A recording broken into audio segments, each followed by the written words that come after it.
Hello students, welcome to our channel science gamma.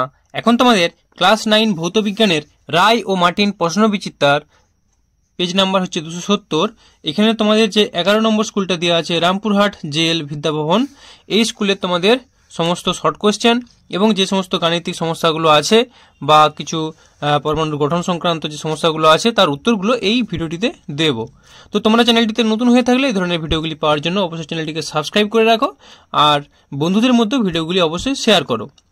আর এর আগের যে পার্টগুলো অর্থাৎ যদি ধরো 10 নম্বর পার্ট, 9 নম্বর পার্ট বা এর পরবর্তী 12, 13 এই পার্টগুলো পাওয়ার জন্য অর্থাৎ বাকি যে সমস্ত পেজগুলো আছে সেটা দেখো ভিডিও ডেসক্রিপশন বক্সে লিঙ্ক আছে একটা চ্যানেল প্লেলিস্ট, অথবা তোমরা চ্যানেলে যাও, চ্যানেলে গিয়ে প্লেলিস্ট সার্চ করো। প্লেলিস্ট সার্চ করলে তোমরা ক্লাস 9 ফিজিক্যাল সায়েন্স রায় ও মার্টিন প্রশ্নবিচিত্রা সলিউশন বলে তোমরা পেয়ে যাবে কিন্তু প্লেলিস্ট, সেখানে সমস্ত ভিডিও দেওয়া আছে। ঠিক আছে, তো চলো একের দাগের একেরটা কি বলছে। বলের মাত্রিয় সংকেত কি? তো বলের মাত্রিয় সংকেত হলো mL/2। তো mL/2 অপশনটা কোথায় আছে দেখো, mL/2 মানে বিয়েরটা হচ্ছে অ্যান্সার। তো শুধু mL লেখা যায় আর m এর মাথায় 1 L1 একই জিনিস। তারপর দুইটা 1 অ্যাংস্ট্রম সমান কত মিটার? তো 1 অ্যাংস্ট্রম সমান 10⁻10 মিটার, অ্যান্সার হবে সি এরটা। এরপর তিনের দাগেরটা, প্রদত্ত কোনটির একক নেই? বিকৃতি, ভর, বেগ সবকটি, অবশ্যই অ্যান্সারটা হবে একক নেই বিকৃতির। এরপরের কোশ্চেন, একটি গাড়ি সমবেগে চলছে, তাতে ক্রিয়াশীল লব্ধি বল এফ এর মান হবে কত? তো যদি কোনো বস্তু সমবেগে চলছে মানে তার উপর কোনো বল প্রযুক্ত হচ্ছে না, অ্যান্সারটা হবে ডি এরটা, F=0। বাইরে থেকে প্রযুক্ত বল তাহলে কত? 0। এরপরে কোশ্চেন 5এরটা, অভিকর্ষের অধীনে অবাধে পতনশীল একটি বস্তু প্রথম 3 সেকেন্ডে কতটা দূরত্ব নিচে নামবে? তাহলে এটা দেখো আমরা লিখবো যে এইভাবে, H সমান ইউটি, অভিকর্ষ যেহেতু দিকে পড়ছে বস্তুটা, অভিকর্ষের দিকে পড়লে কি লিখবো? প্লাস হাফ জি টি স্কোয়ার, মান বসিয়ে দাও। তাহলে বস্তুটা প্রথমে কি ছিল? স্থির ছিল, তার মানে এই টার্মটা পুরোটা ইউর মান 0 হয়ে গেল, প্লাস হাফ জি ইন্টু টি স্কোয়ার। 3 সেকেন্ডে বলেছে মানে 3 স্কোয়ার করলে কত পাবো? 9, তার মানে পাচ্ছি আমরা 9/2g বা 9g/2। তো 9g/2 কোন অপশনটা আছে দেখো? অপশন সি, 9g/2, এটাই হবে সঠিক অ্যান্সার। এরপর 6 দাগেরটা কি বলছে? পদার্থের রাসায়নিক ধর্মের জন্য দায়ী প্রোটন আছে, ইলেকট্রন আছে, নিউট্রন, পজিট্রন। তো রাসায়নিক ধর্মের জন্য দায়ী হচ্ছে আমাদের অবশ্যই ইলেকট্রন, কারণ ইলেকট্রন হচ্ছে রাসায়নিক বিক্রিয়ায় অংশগ্রহণ করে। তাহলে 6 অ্যান্সারটা হবে বি এরটা। এরপর পরমাণু ও নিউক্লিয়াসের ব্যাসার্ধের অনুপাত হয় প্রায় কত না? অ্যান্সারটা হবে 10⁵। তো এটা কেন হচ্ছে তোমাদের একটু দেখিয়ে দিয়েছি যে পরমাণু ও নিউক্লিয়াসের ব্যাসার্ধের অনুপাত। তো পরমাণুর আর নিউক্লিয়াসের, তাহলে পরমাণুর ব্যাস কত হয়? পরমাণুর ব্যাস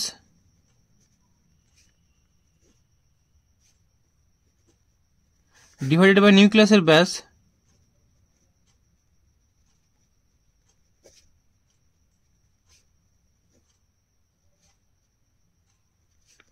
দেখো পরমাণুর ব্যাস কত হয়? পরমাণুর ব্যাস হচ্ছে 10⁻10 মিটার, ডিভাইডেড বাই নিউক্লিয়াসের ব্যাস হচ্ছে 10⁻15 মিটার। ঠিক আছে, তো তার মানে দুটো যদি অনুপাত করো এটা পাবো। তো 10⁻15টা উঠে গেলে 10⁻+15, অর্থাৎ 15 - 10 করলে কত হবে? 5, তার মানে পাচ্ছি আমরা 10⁵। এই জন্য অ্যান্সারটা 10⁵ হয়েছে। ঠিক আছে, এরপরে কোশ্চেন কি আছে দেখো, কার্বন 14.6 পরমাণুতে উপস্থিত তড়িৎ-আধানযুক্ত কণার সংখ্যা কত? তো তড়িৎ-আধান কত আছে এখানে দেখো, তার মানে তড়িৎ-আধান কার কার থাকে? ইলেকট্রনের থাকে। আর কার থাকে না? প্রোটনের থাকে। তা তড়িৎ-আধান যুক্ত কণার সংখ্যা, তাহলে দেখো এখানে কটা প্রোটন আছে? 6টা প্রোটন। তো প্রোটন সংখ্যা একটা সাধারণ পরমাণু থেকে প্রোটন সংখ্যা আর ইলেকট্রন সংখ্যা সমান হয়, তাহলে এখানে তড়িৎ-আধান যুক্ত কণার সংখ্যা হলো 6 + 6 অর্থাৎ 6×6 = 12, অর্থাৎ 6টা প্রোটন 6টা ইলেকট্রন, তার মানে হয়ে গেল কত? তড়িৎ-আধান যুক্ত কণার সংখ্যা 6×6=12টা, অ্যান্সার হবে সি এরটা। ঠিক আছে, এরপরের কোশ্চেন গ্রুপ বি, 2 দাগের একেরটা, একটি মাত্রাহীন ভৌত রাশির উদাহরণ দাও যার একক আছে। মাত্রাহীন অথচ একক আছে, তার মানে আমরা লিখব কোণ অথবা ঘনকোণ। তাহলে কোণ লিখলাম। এরপরের কোশ্চেন 2 দাগেরটা কি বলছে দেখো, সাধারণ স্কেলের সাহায্যে সর্বনিম্ন কত দৈর্ঘ্য পরিমাপ করা যায়? তো সাধারণ স্কেলের সাহায্যে সর্বনিম্ন 1 মিলিমিটার দৈর্ঘ্য পরিমাপ করা যায়। এরপরে কোশ্চেন 3এরটা, কোনো গতিশীল কণার গড়বেগ 0 হতে পারে কি? কোনো গতিশীল কণার গড়বেগ 0 হতে পারে, তাহলে বলবো হ্যাঁ, কোনো গতিশীল কণার গড়বেগ 0 হতে পারে। কখন হয় বলে দিচ্ছি, ধরো কোনো একটা কণা বৃত্তাকার পথে ঘুরছে, তো এখান থেকে যাত্রা শুরু করে আবার ঘুরে এখানেই ফিরে আসলো, বা ধরো একটা বস্তু কোনো একটা জায়গায় গিয়ে আবার ঘুরে সে জায়গায় ফিরে আসলো, অর্থাৎ সরণ যদি শূন্য হয় তো বেগ শূন্য হবেই না। এরপর অথবাটা কি বলছে দেখো, মন্দনকে ঋণাত্মক ত্বরণ বলা যায় কি? এটা আবার দেখো কি কোশ্চেন দিয়েছি, তো অবশ্যই হ্যাঁ বলা যায়, মন্দনকে ঋণাত্মক ত্বরণ বলা যায়, তাহলে হ্যাঁ মন্দনকে ঋণাত্মক ত্বরণ বলা যায়। এরপর শূন্যস্থান পূরণ করো। ড্যাশ হলো বস্তু জাড্যের পরিমাপ, তো ভর হলো বস্তুর জাড্যের পরিমাপ, অ্যান্সারটা হবে ভর। তো চলো এরপর 5 দাগেরটা কি বলছে, দড়ি টানাটানি খেলায় দড়ির উভয় প্রান্তে টি টান প্রয়োগ করলে দড়িতে টান কত হবে? তো দড়িতেও টান কিন্তু টি থাকবে, তাহলে দড়িতে টান হবে টি। ঠিক আছে, এরপর শূন্যস্থান পূরণ করো। 1 কেজি ভার সমান কত নিউটন? তো 1 কেজি ভার মানে 1 কেজি ইন্টু ভার মানে কত? 9.8 গুণ হলে এটা পাবো আমরা 9.8 নিউটন। এরপর এসআইতে ইলেকট্রনের আধানের পরিমাণ কত? তো এসআইতে ইলেকট্রনের আধানের পরিমাণ -1.6 গুণিত 10⁻⁻19 কুলম্ব, এটা হচ্ছে অ্যান্সার। এরপর 7 দাগেরটা, পরমাণুতে উপস্থিত সবচেয়ে ভারী কণিকাটির নাম লেখো। তো সবচেয়ে ভারী কণিকাটির নাম হলো কি না? নিউট্রন। নিউট্রন সবচেয়ে ভারী। একটা ইলেকট্রনের ভরে 1839 গুণ, নিউট্রন এত ভারী। নিউটনের আপেক্ষিক আধান E/m এর মান কত? তো নিউটনের ই মানে আধান কত? 0। তো 0 নিউটনের ভর যাই হোক না কেন 0 সেটা করলে তো কত হবে? 0ই হবে। তার মানে আপেক্ষিক আধানের মান কত হবে না? 0। তো চলো এরপর গ্রুপ সি। গ্রুপ সির যে তোমাদের অঙ্ক টাইপের যে জিনিসগুলো আছে দেখে নাও একটু।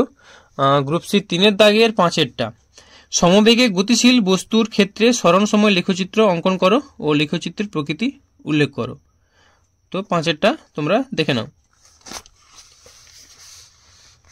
তাহলে দেখতে পাচ্ছ এই গ্রাফটা প্রথমে এঁকে নিবে যে সমবেগে গতিশীল বস্তুর ক্ষেত্রে সরণ সময় লেখচিত্র। তাহলে ওয়াই অক্ষ বরাবর আমরা সরণ নেব আর এক্স অক্ষ বরাবর সময়কে নেব, তাহলে মূল বিন্দুকে আমি একটা সরলরেখা পাবো, এটাই গ্রাফ।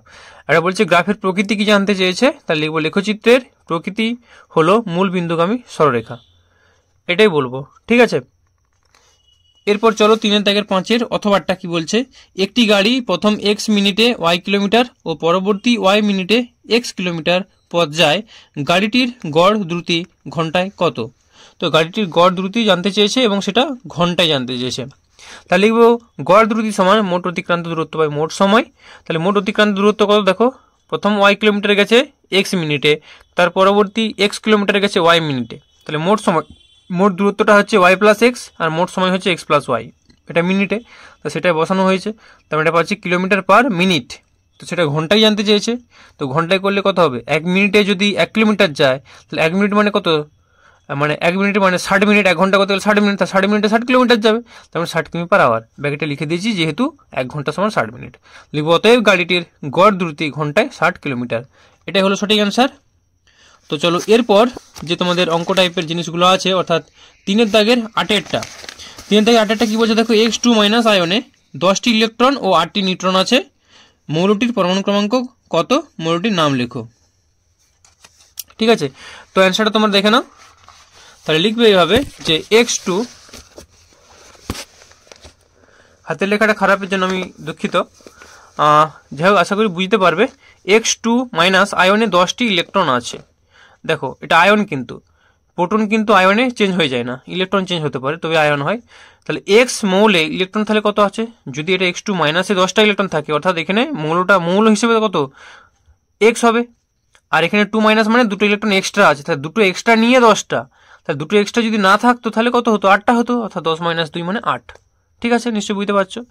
এবার লিখবো আবার এক্স মৌলের পরমাণু ক্রমাঙ্ক সমান X2 মাইনাস আয়নের পরমাণু ক্রমাঙ্ক, কারণ পরমাণু ক্রমাঙ্ক আয়ন হোক বা মৌল হোক কোনো চেঞ্জ হবে না, একই থাকবে। তাহলে এক্স মৌলের পরমাণু ক্রমাঙ্ক সমান X2 মাইনাস আয়নের পরমাণু ক্রমাঙ্ক, অতএব মৌলটির পরমাণু ক্রমাঙ্ক হবে 8।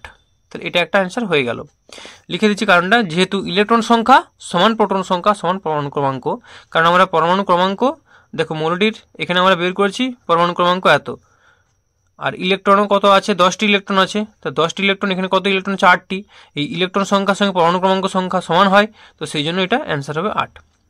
এরপর মৌলটিকে লিখলে মৌলটির নাম বলেছে কি হবে, তো মৌলটিকে লিখলে আমরা পাবো তাহলে কি না, ভর সংখ্যা কি হয়, প্রোটন সংখ্যা প্লাস নিউট্রন সংখ্যা, তাহলে মৌলটি পরমাণু ক্রমাঙ্ক যদি 8 হয়, প্রোটন সংখ্যা 8, আর কোশ্চেনে দেওয়া আছে নিউট্রন সংখ্যা হচ্ছে 8, তাহলে নিউট্রন সংখ্যা 8 এটা আমাদের দেওয়াই আছে, তার মানে আমরা পাচ্ছি 8 প্লাস 8 ভর সংখ্যা, তার মানে 16, তাহলে এক্স উপরে 16 নিচে হচ্ছে 8। তো এটা কোন মৌলের ক্ষেত্রে হয়? অক্সিজেনের ক্ষেত্রে হয়। অক্সিজেনের ভর সংখ্যা 16 আর পারমাণবিক ক্রমাঙ্ক 8। তার মানে লিখবো অতএব মৌলটির নাম হলো অক্সিজেন, মানে মৌলটা হচ্ছে ও। অক্সিজেন একটা পরমাণু, মৌল বলেছে মানে অক্সিজেন ও। ঠিক আছে, তাহলে ও এর পরমাণু ক্রমাঙ্ক 8 এবং ভর সংখ্যা হচ্ছে 16। এটাই হলো অ্যান্সার। আশা করি বুঝতে কোনো অসুবিধা নেই। তো চলো এরপরের যে প্রবলেমটা আছে, অর্থাৎ গ্রুপ ডি 4-এর দাগের 2। 4-এর দাগের 2-এরটা দেখো, এম ও ছোট এম মানে বড় এম ছোট এম ভরের দুটি বল পরস্পরের দিকে যথাক্রমে ই ও ভি বেগ নিয়ে অগ্রসর হয়ে ধাক্কা খেলো, পরস্পর যুক্ত হলো, সংঘর্ষের পর তাদের বেগ কত হবে? আচ্ছা, তার আগে দেখো 4-এর একের অথবাটা একটা ছবি দিয়েছে, ডান দিকে ছবিটা দেখতে পাচ্ছ। বলছে প্রদত্ত ছবিটি থেকে অসম আকৃতির ক্ষেত্রটির ক্ষেত্রফল নির্ণয় করো। তো এটা খুব সিম্পল জিনিস। দেখো এই যে ছোট ছোট বক্সগুলো দেখতে পাচ্ছ, ছোট ছোট বক্সগুলো, এটা একটা কি বর্গক্ষেত্র।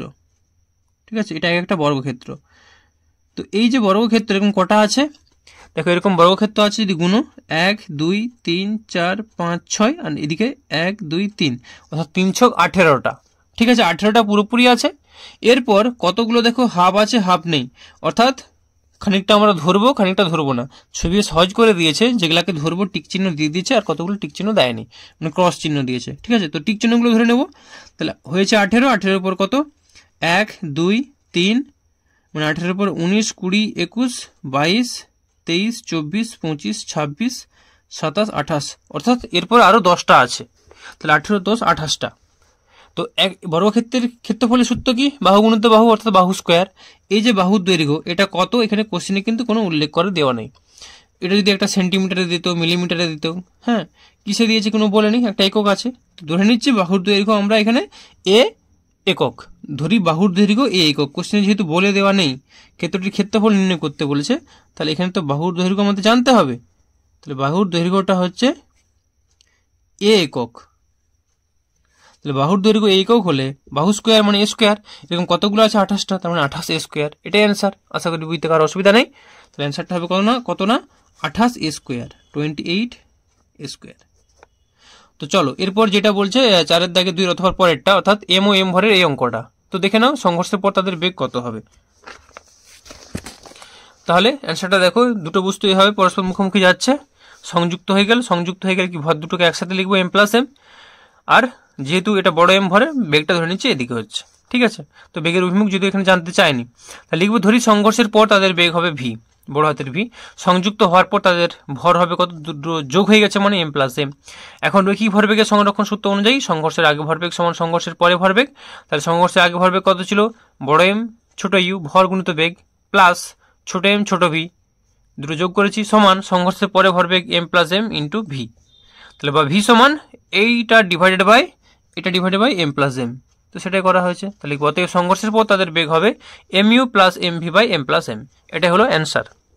এরপর চলো 4-এর দাগের 2-এর অথবাটা কি বলছে। 4-এর দাগের 2-এর অথবাটা, 5 কেজি ভরের একটি বন্দুক থেকে 20 গ্রাম ভরের একটি বুলেট 400 মিটার পার সেকেন্ড বেগে নির্গত হলে বন্দুকের প্রতিক্ষেপ বেগ কত হবে? তাহলে দেখো এখানে 5 কেজি দেওয়া আছে, এখানে 20 গ্রাম দেওয়া আছে, গ্রামটাকে তাহলে কেজি করে নেবো, অর্থাৎ সবগুলো এসআই এককে হয়ে যাবে, এটা মিটার পার সেকেন্ডে দেওয়া আছে।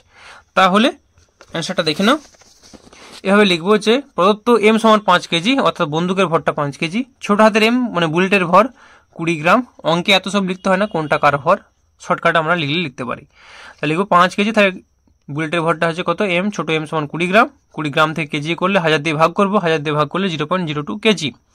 আর বুলেটের বেগ দেওয়া আছে 400 মিটার পার সেকেন্ড। বন্দুকের জন্য বড় হাতের ভি নিয়েছি, যেহেতু বড় হাতের এম ছিল, তাহলে ভি সমান জিজ্ঞাসা চিহ্ন। এবার লিখবো আমরা জানি ভি সমান minus M by M into V, অর্থাৎ ভরবেগের সংরক্ষণ সূত্র অনুযায়ী। অ্যাকচুয়ালি এটা তোমাদের এখানে বুঝিয়ে দিচ্ছি। বন্দুক থেকে গুলিটা ছাড়ার আগে কি হয়েছিল? বন্দুকটা স্থির ছিল এবং বন্দুক সমেত গুলি, এবং গুলিটা তখন তো বন্দুকের মধ্যেই ছিল গুলিটা ছাড়ার আগে, অর্থাৎ সেই ক্ষেত্রে আমরা লিখতে পারি বড় এম প্লাস ছোট এম, মানে বন্দুকগুলি একসাথে ছিল, তাদের বেগ কত ছিল? 0, সমান বন্দুকটা ছোড়ার পর, বন্দুক থেকে গুলিটা ছোড়ার পর তাহলে বেগ কত হবে না? বন্দুকের বেগ এমভি প্লাস গুলির ভরবেগ, বন্দুকের ভরবেগ প্লাস গুলির ভরবেগ, ছোট এম ছোট ভি। তো এই সমীকরণ থেকে দেখো এই মানটা বের করা হয়েছে, এই জায়গা থেকেই কিন্তু তাহলে পাচ্ছি আমরা ভি সমান মাইনাস এম বাই বড় এম ইন্টু ভি। আশা করি বুঝতে কোনো অসুবিধা নেই। এবার মাইনাস চিহ্ন কেন হচ্ছে, কারণ বুলেট যেদিকে যাবে বন্দুক তার বিপরীত দিকে যাবে, অর্থাৎ ক্রিয়া প্রতিক্রিয়া আমরা জানি নিউটনের তৃতীয় গতিসূত্র, সেই জন্য মাইনাস চিহ্নটা ইউজ করেছি। অ্যাকচুয়ালি বেগ মাইনাস নয়, হ্যাঁ মাইনাসটা বিপরীত দিক অভিমুখ বোঝাতে। তাহলে লিখবো ঋণাত্মক চিহ্ন বোঝায় বুলেটটি ও বন্দুকের বেগ বিপরীতমুখী। ব্যাস মানগুলো বসিয়ে দাও।